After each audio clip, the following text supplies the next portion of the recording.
What's going on, everybody? It is your boy Dylan Mathews here for Sports Radio 92.9 The Game, giving you my initial reactions and thoughts to the Atlanta Falcons 21-14 victory this afternoon over the Jacksonville Jaguars. I'm going to give you my thoughts, break down the game, and tell you what the Falcons' chances are looking like to actually make a run at these playoffs. Playoffs? Yeah, we talking playoffs.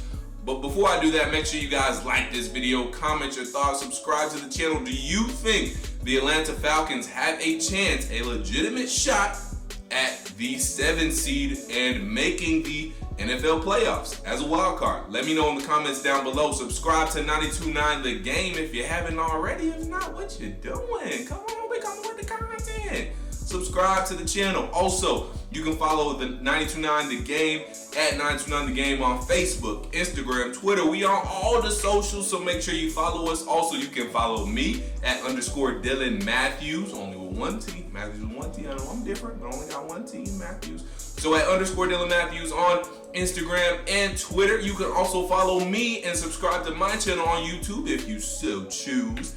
Just Dylan Mathews on YouTube. Again, that's Mathews with one T, and I spell it D-Y-L-A-N. It's not that hard. Not that hard. Just remember it's one T. One T. Anyways, let's go ahead and get right into the video. Falcons win 21-14. Take care of business against the Jacksonville Jaguars in Jacksonville, Florida. I ain't gonna lie, y'all. Falcons had me a little scared. Towards the end, I thought we was gonna blow that lead. Trevor Lawrence was marching down the field, and I was shaking in my boots. But Atlanta Falcons made a big defensive stop on 4th down, turning over the Jacksonville Jaguars on downs and securing the dub. So Falcons take care of business. They advance to 5-6. Jacksonville Jaguars drop to 2-9 on the season. And honestly, just to keep it a buck, just to keep it 100 with you guys, the Falcons did what they had to do. They did nothing special today. They got the win they were supposed to get. They beat a team that they're better than. Good teams beat the teams that they're supposed to beat. And the Falcons have done that to a degree. They did drop one against Washington, which they should have won. They dropped another game against the Panthers, which frankly I think they should have won. So the Falcons to a degree have beat the teams they're supposed to beat. They beat the Giants, they beat the Jets, they beat Jacksonville.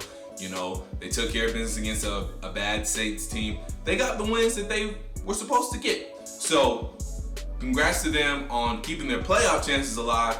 And like I said, it wasn't pretty. The defense had to stop me from having a heart attack there towards the end because I thought the defense was going to give up the game, but they come up big, get the 4th down stop. Offense did just enough. And shouts out to Ricardo Patterson. It was good to have our boy back for the first time in I think 20 plus games. I forget the stat right off the top of my head, but this is the first time in I think 20 plus games the Atlanta Falcons have had a 100 plus yard rusher on the ground. Ricardo Patterson finally broke that streak, and to be honest, that's not a good streak. But Ricardo Patterson broke it today. 16 carries, 108 yards, 2 rushing touchdowns on the day. The offensive line, give credit to them where credit is due. Gave the man room to run. He also created his own running lanes as well. But again, 16 carries for 108 yards, 2 touchdowns on the day for Ricardo Patterson on the ground. And I mean, he is the guy right now. He is the offensive weapon next to Kyle Pitts.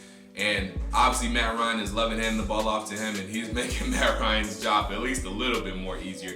It's not easy right now, behind the offensive line and whatnot, but offensive line was good today. Like I said, allowed Ricardo Patterson to rush for 108 yards and 2 touchdowns. Also, only allowed the Jacksonville Jaguars to get to Matt Ryan one time. Matt today, 19 of 29. Let me get the rest of the stats for you. 19 of 29, 190 yards. Average 6.6 yards per throw, 1 touchdown, did have 1 interception, but again, offensive line only let the Jaguars get to him one time. He had a quarterback rating today of 81.1, so not a great day for Matt, but did just enough to get the job done. Offense did just enough to get the job done, which isn't too promising, but again, you take the win. A win is a win is a win, and you took care of business, and that's what's most important. And you kept your playoff hopes alive, which is also important. Before we get into the Falcons' playoffs hopes, let's just talk a little bit more stats-wise. I gave you Cordero Patterson's numbers. Russell Gage had a pretty good day. Receiving-wise, 6 receptions for 62 yards, averaged 10 yards, a little over 10 yards per reception, had a touchdown, and that's off of 7 targets. Defensively, Falcons did get an interception from Deron Harmon, so, you know, they're not doing a love. Some I know we've all had our concerns about Deron Harmon in this secondary, but he did get a pick against a rookie quarterback, so take that as you will. Also, Falcons were able to force a fumble today and got a fumble recovery, so Deron Harmon got the interception, and I'm trying to find out for you guys who got the fumble recovery if I can find it, but I can't find it right now, so it's okay. Anywho, Falcons defense, like I said, did just enough, got the interception, got the fumble recovery, turned the Jacksonville Jaguars over twice, put their offense in good spots, and the Falcons were able to take advantage of, again, a not very good Jacksonville Jaguar team, just to be completely honest. So Falcons did what they had to do today. Now let's look forward and see what the Falcons' chances really are to make a shot at the playoffs, and they're not bad. They could be a lot worse. 5-6, everything is still in front of the Atlanta Falcons, and you have some very winnable games coming up again against teams that you should beat. And so far, the Falcons have beat the teams that they're supposed to beat at least. They haven't beat no teams better than them. You know, they ain't rising up to beat any better teams or, you know, playoff teams, but they're beating the teams that are below 500 and will be in the top 5 of the NFL draft this year. So it is what it is. But they got to play the schedule that they're dealt, and that's what they'll do. They got the Tampa Bay Buccaneers next week. I believe that game is in Atlanta, so they'll come back home, take on the Buccaneers in Atlanta. We know it's going to be a tough game, and there might be a loss for the Falcons, but who knows? We'll see what happens. But that's going to be a tough game. So the Bucs play the Bucs next week. After that, we got the Carolina Panthers, and that game is going to be in Carolina. But Cam Newton said he was back. He back all right. Not back in the best way. 2 of 11 for today, 2 touchdowns. He got benched. And so we don't know what the quarterback situation is going to be by the time they play the Falcons. So that could be something favorable for the Atlanta Falcons, and that should be a pretty winnable game. Carolina lost today, which also helps the Falcons in the wild card running. They dropped to 5-7 on the year. After that, the Falcons will go to California and travel to the Bay Area, where they will take on the San Francisco 49ers, who are 5-5. This is going to be a real swing game for the Atlanta Falcons because the 49ers aren't necessarily a bad team. Now, they aren't a great team. So they're still trying to figure things out, just like the Atlanta Falcons. So that one is kind of a coin flip, you could say, right about now. And with the 49ers being at home, that could give the advantage to the 49ers. But this is a game the Falcons are really going to have to win, just being quite honest. If they drop this one, playoff hopes are probably going to be all but dead.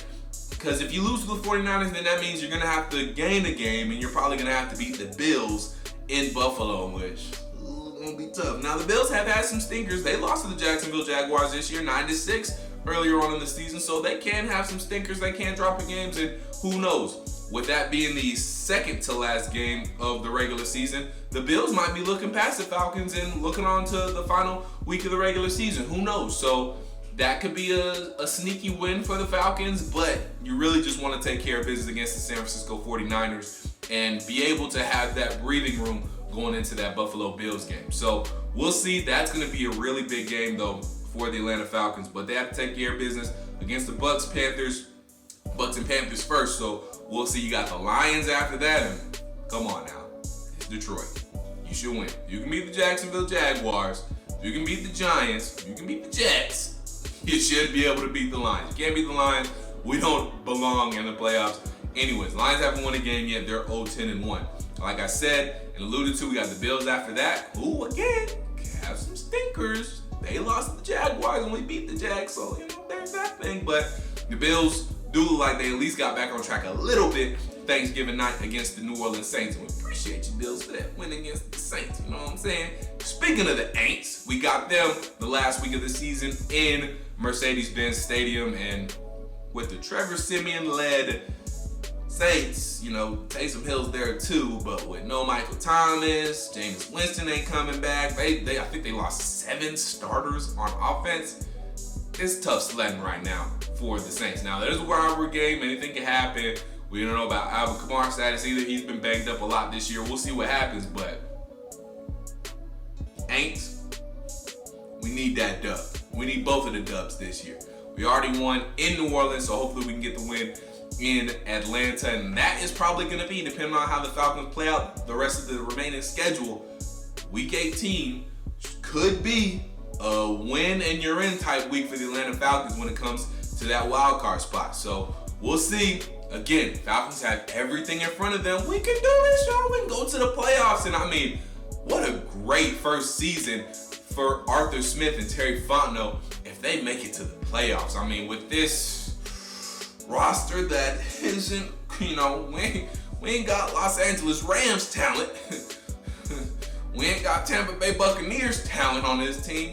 We kind of chopped and pieced and, band-aided this roster up a little bit. And if we can even get into the postseason, that's a huge win and a huge first season for Arthur Smith and Terry Fontenot in year number 1. So we'll see what happens. Let me know what you guys think in the comments down below. Do you think the Falcons have a realistic shot of making it into the NFL playoffs? Let me know in the comments down below. Again, make sure you follow 929 The Game at 929 The Game on all social media platforms. We're everywhere. Facebook, Instagram, Twitter, all that good stuff. Or I guess I should call it Meta now. Or maybe that's what Facebook called Meta. Anywho, follow 929 The Game at 929 The Game on all social media platforms. You can follow me at _ Dylan Mathews. I'll give you all the content you need when it comes to the local sports, Hawks, Atlanta United, Braves, Falcons, all that good stuff. You can follow me at 929 The Game. Also, I have my own YouTube channel. If you want, some more content for you, Blue Pleasure. You like me, I appreciate that. You can follow me at Dylan Mathews. You can subscribe to my channel. So give me a subscribe and click that notification bell if you don't mind. Click the notification bell for 929 The Game as well. And make sure you catch all our videos as soon as they drop. And hey, Falcons got a realistic shot. Let's see if we can make a run at it. Gonna have to win some big games down the stretch though, but it's possible. I'm telling you, there's a chance. All right, guys, I'm Dylan Mathews for 929 The Game. Until I talk to you guys next time, stay true to Atlanta, believe in Atlanta. Peace.